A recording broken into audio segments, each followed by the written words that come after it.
Against Two.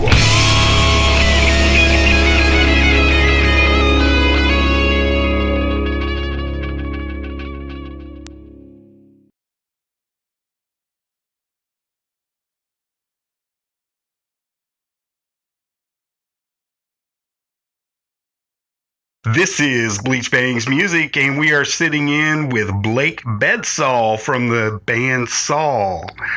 What's going on? Yes.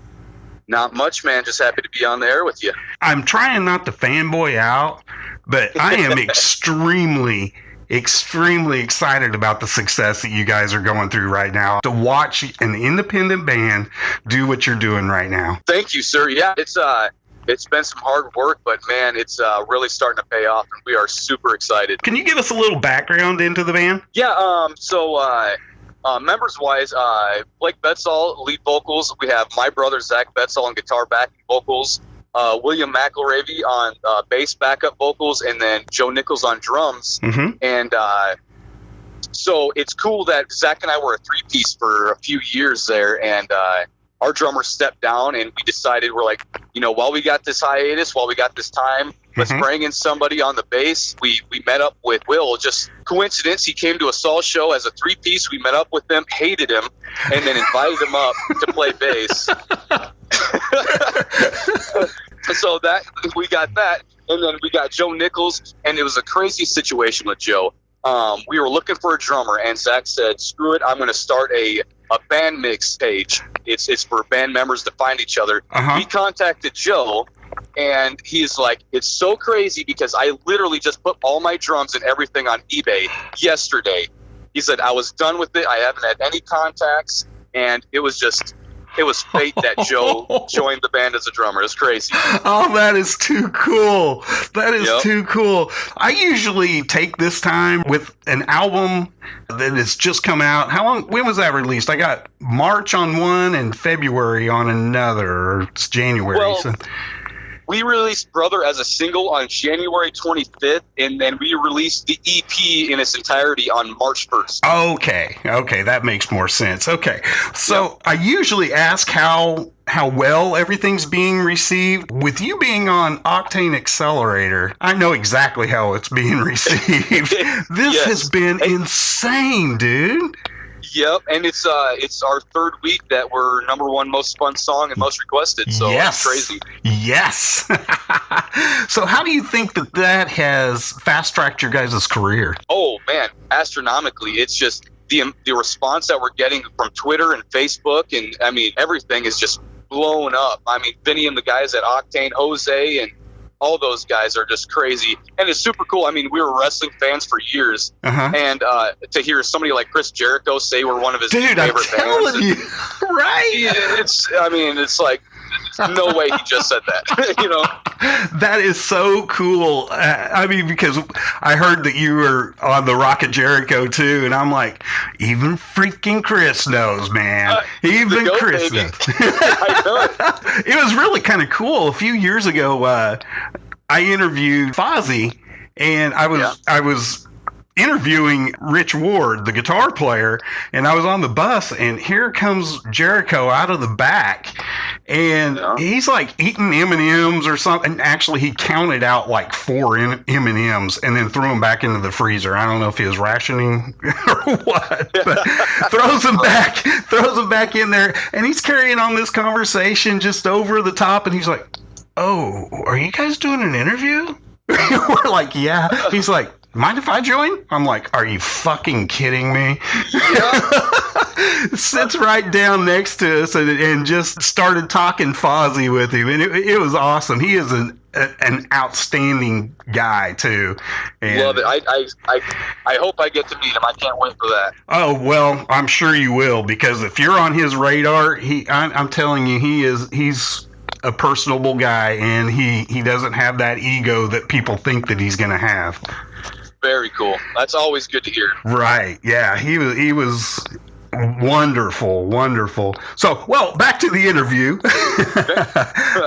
Do you guys have a special songwriting recipe that you follow when you're writing? No, it's actually, I'll say exactly how it works. It's always Zach coming to the rehearsal spot. He said, I got this idea for this riff.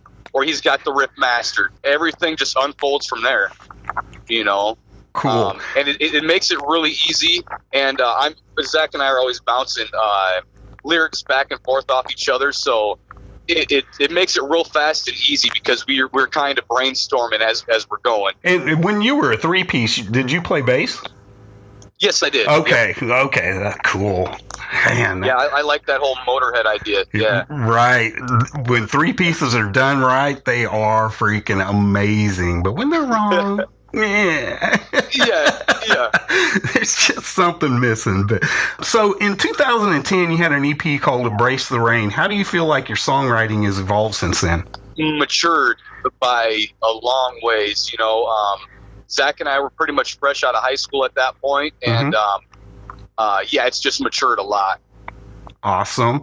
What was the emotion, if you could describe it, the first time that you heard one of your songs on the radio? Oh, definitely a lot of high fives and handshakes. That was a good time. We were definitely throwing down. Do you remember where it was? The first time. You boys remember the first time we heard Octane?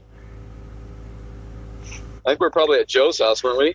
Or I think Joe sent us a Snapchat, and a couple of us were at my house, and Joe sent us a Snapchat. He was flossing to it, I'm pretty sure. Flossing to it. Yep. Yeah, I think he threw a couple dabs in there. It was a whole. That's awesome. You know what's really cool is right before you called, my wife sent me a text message and said, Saul's on Octane right now. Right now, yes. I was like, that is just too cool. So do you have any pre-show rituals or superstitions that you guys do on the day of a show or a night of a show? Definitely what we do is when we get up on stage and it's about go time and we hit that trigger to start the initial tracks. We fist bump, love you dudes, right there on stage, and we do that before every show. Too cool. And I want to talk about Dawson. How did you meet Dawson? It was by sheer coincidence. We had a buddies band of ours down recording with them, and they brought up us because we just played a show with them and telling Chris, you got to check these guys out. Well, previously we had released The Toll. It's the first track off this EP, but we released it as a single. And he got a hold of it. He said, I love the song, but the recording is really wonky. And we said, yep, we agree. He's like, let me get my hands in it and let me remix it and let me get it mastered for you. And he did that. And it was on like Donkey Kong. He just made it sound so good.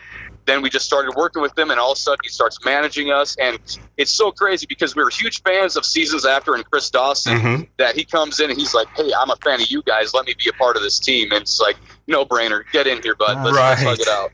Right. Yeah, we have been like fans of Seasons After for years, and I've interviewed them twice, and every time they just make my jaw drop on what they've experienced and what they've already been through, and said they're not going back through it again, and how to survive being independent. And I'm just like, oh man, you guys are like, you guys need to write a book. I mean, I know it. It's just amazing, man. Yeah, I love it. I mean, we talk to Chris literally every day, a bunch of times a day, and then Jimmy Beatty, the guitar player, we talk to him at least twice a week. He's such a good dude too. Absolutely, I love all of them. They're just so, speaking of down to earth and just driven. Yep. Awesome guys. I was just like, Chris Dawson. That's Seasons After, isn't it? My wife was like, couldn't be the same one. They're from Iowa. He's from Kansas. And no. Sure enough, I'm like, holy shit, it is Chris Dawson. Yep. Yeah. I mean, it was so cool because we had him travel up to where we were at to shoot the music video because he shot a music video as well. And he's from Wichita. I mean, 500,000 people or something like that down there. Well, we live in a town of like 1,500 people. And I'm not even exaggerating. So he drives up here and he's like, what boondock, like sticks part of the world am I at right now? And the cool part is, I didn't realize Jimmy, he lives in like the same kind of scenario in Illinois. So yeah, he's like, this is backwoods, boys. And I'm like, oh yeah, welcome. That's where good music comes from, brother. Yeah. I mean, just listen to Grant Random on Octane. He'll tell you what we do right here. Oh my gosh. So fill us in on all the great things that you guys have coming up. One thing that I am like totally stoked for, I don't think anything's even coming close, but Bova Flex, brother. Oh, yeah. We're huge fans. We've actually, about 3 years ago, we played with the Flex up in Sioux City. Got to be really good friends with Marty and Sean, and we'll talk to them probably once a month, just call them up, or they call us, how's it going, boys? And so that's cool. I mean, I've been huge fans of those guys for a long time, bury me with my guns. Oh, yeah. And the actually my ringtone. Remake of The Sound of Silence, dude. Those guys nailed it. Yes. Yeah. I totally agree. So what else do you guys have going on? You're on the road, you're traveling to Springfield right now. What's happening in the next couple of weeks? Which is cool. The next couple of weeks, we are going to have some announcements, but right now we are, after these couple shows for today and tomorrow, we'll have a week or two off, and it's prepping for tours starting in April. And in that couple of weeks, we're going to have some pretty major, awesome announcements. I love it when a band says that. We are stupid excited, I'll tell you that. That's good stuff, man. I am so stoked for you guys, and I just love watching a band like you guys just go through the roof just instantly. And you deserve it. You freaking deserve it. And thank you, sir.